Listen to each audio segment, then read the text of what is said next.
March 1661, Tedworth, Wiltshire. A quiet village nestled in the English countryside. Nothing much ever happened there, which was just how the locals liked it. But that year, Tedworth became the stage for one of the strangest hauntings in history. A series of events so bizarre it left even the most sceptical scratching their heads. It started with a drum, but what followed would turn one family's home into that concert you wished you never bought tickets for. This is the story of the Phantom Drummer of Tedworth. If you're a fan of the offbeat stories, things going bump in the night, and a haunting with a bit of a bad tune, you're in the right place. Let's march in. John Mompesson wasn't the type of bloke to believe in ghosts. Landowner, magistrate, proper no-nonsense type. When a wandering drummer by the name of William Drury turned up in town, causing a bit of a stir and demanding money he probably didn't earn, Mompesson wasn't having any of it. Drury had been banging on about a supposed license to drum up donations, literally, but the paperwork was dodgy at best. Mompesson seized the drum and sent Drury packing. That should have been the end of it. No one's losing sleep over a drum, right? Except, not long after, the Mompesson household lost more than sleep.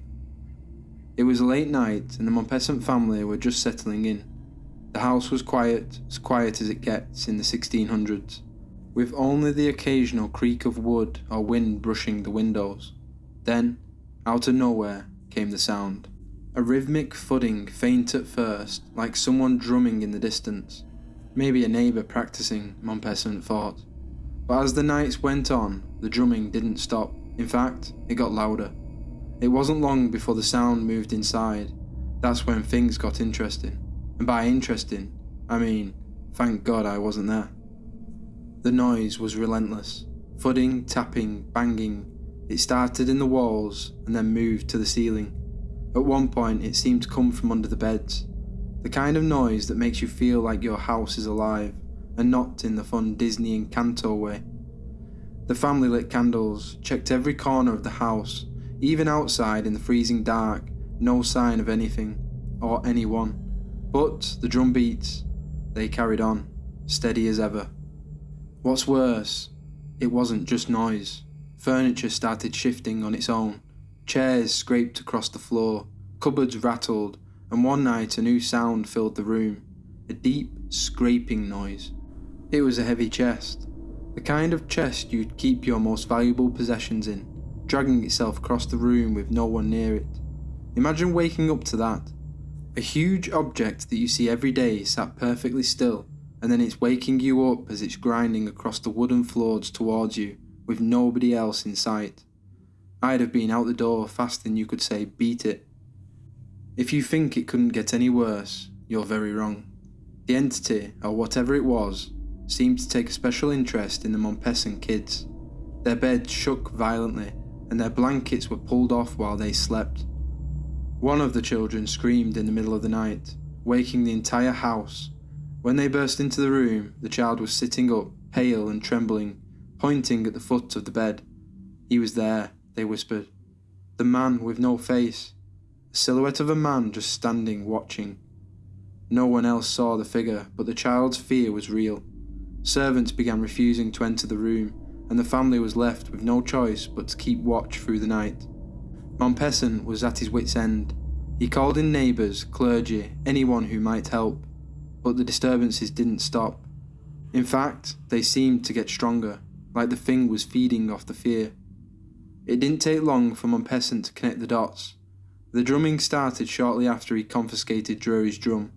I mean, you think he would have put two and two together. Was there something supernatural tied to the drum? Drury was known for dabbling in the occult, or at least, that's what people said. It didn't take much back then to be accused of witchcraft. Maybe he'd cursed the drum. He could have just bought it that way, or maybe he'd summoned a demon drummer to better his skills. Either way, Mompesson was starting to regret getting involved. Drury was locked up at this point, but even in prison he denied any involvement. Still, word spread, and before long, Mompesson House became the talk of the once quiet village. The activity reached a boiling point. One night, the family and a few brave neighbours gathered in the living room, determined to catch whatever was causing the chaos. They sat in silence, waiting. The drumming began, as it always did, but this time it was deafening. The sound reverberated through the room, shaking the walls. Then came the scratching, long, deliberate scratches, like nails dragging across wood. One witness claimed they saw glowing lights darting across the room, while another swore they felt something icy brush past them. Whatever it was in that house wasn't abiding by normal law of physics. Eventually, the activity slowed down.